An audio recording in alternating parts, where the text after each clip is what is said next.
कटघोरा थाना अंतर्गत ग्राम कशनिया में एक लड़की के साथ अनाचार का मामला प्रकाश में आया है, जिसमें गांव के ही 3 लड़कों ने 27 मार्च की शाम लड़की को बहला फुसलाकर अपने घर बुलाया और उसके साथ तीनों लड़कों ने अनाचार की घटना को अंजाम दिया। युवती और परिजनों की शिकायत पर कटघोरा थाना द्वारा अपराध दर्ज कर तीनों आरोपियों को गिरफ्तार कर लिया है। आरोपियों में राजकुमार पटेल, राम यादव, मोहन यादव शामिल थे, जिनके विरुद्ध धारा 376 का मामला पंजीबद्ध कर इन तीनों को न्यायिक रिमांड पर जेल भेज दिया गया है। एक महिला आई जो बताई कि उसके साथ परसों 27 तारीख को 3 आदमी जो है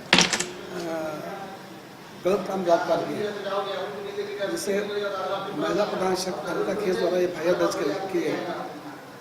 FIR दर्ज करने के बाद पता किया गया, जो पता चला कि राजकुमार पटेल निवासी कसनिया, राम यादव निवासी कसनिया और मोहन यादव निवासी कसनिया, तीनों व्यक्ति उसके साथ परसों उसको अपने घर में बुला के काम किया।